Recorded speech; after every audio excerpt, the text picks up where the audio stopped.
I don't think they're worried about it because they have a tremendous amount of confidence in what's on deck. My understanding is they are on the brink of announcing a bunch of things, both with private companies and also with other countries, that they will then point to and say, see, the strategy is working. You just got to give us a little time. What might be enough in that area? What would be the type of thing that would satisfy, you think, people? Well, I think if you started rolling out agreements with our allies, I mean, there's like 17 to 20 countries that really matter. If you started rolling out agreements with them and you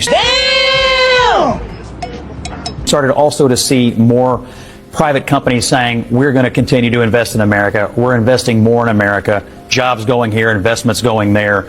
I think that would give people the sense that, hey, there is a method here, there's a plan in all of this, and that begins to then lend itself to the idea that there's a trajectory that we're on, that down the line you can see that it's going to be working. So I think if you see some of this movement, some of these announcements, I think that will help with the economic numbers. I don't really think Trump is the kind of person who gets freaked out by the polls, frankly. I think he's quite confident in what he's doing. I don't sense a lot of panic over at the White House, and I don't really think they think the 100-day mark, which is arbitrary, you know, we talk about it, but it's arbitrary to them, is something that they were looking at as a deadline for any of this to be done. Not alleged discrimination that these people are facing in South Africa. I mean, the law there absolutely allows their property to be confiscated.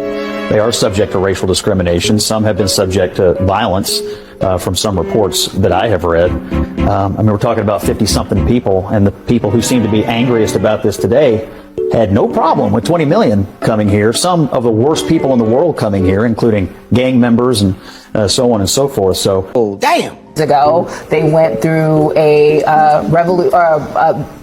apartheid system ended, and they reformed their constitution under the great leader of Nelson Mandela, and that allowed for a racial reconciliation, one that this country has yet to do, but South Africa did it, and they reformed their constitution, and part of that is that the people who are native to that land deserve their rightful land back. That is not what the Afrikaners actually want to have happen. Oh, damn. Let me just read for you, Scott, and then you can respond what the attorney for the family said.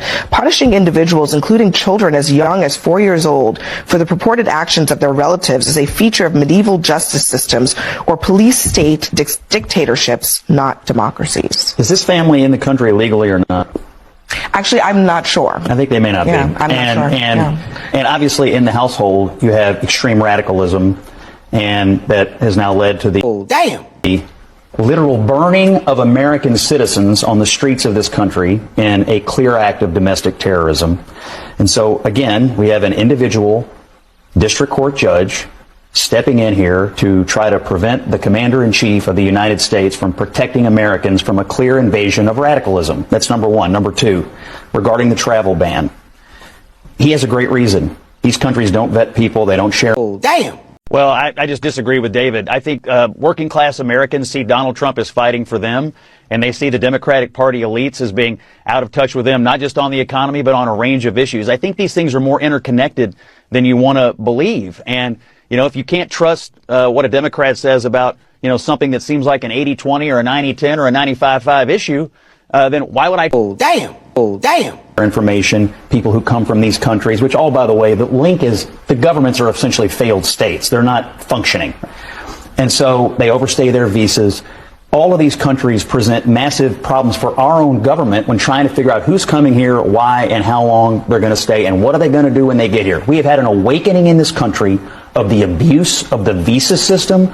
If you're on a visa, you don't have a right to be here. You're a guest in this country, and we've seen a number of our guests turn on actual Americans that it needs to stop. Oh, damn. Trust you when you're out here crapping on Donald Trump's economic agenda. And by the way, I don't believe that people are going away from the president on his economic policies. They do believe he's fighting for working class Americans. They do believe he is, the things he is doing are more for Main Street than Wall Street right now. And I do believe he has a longer leash than you're giving him right now to enact his agenda, which is still unfolding, of course, in the Congress right now. Well, I just disagree with David. I think working class Americans see Donald Trump as fighting for them, and they see the Democratic Party elites as being out of touch with them, not just on the economy, but on a range of issues. I think these things are more interconnected than you want to believe. Oh, damn. Oh, damn.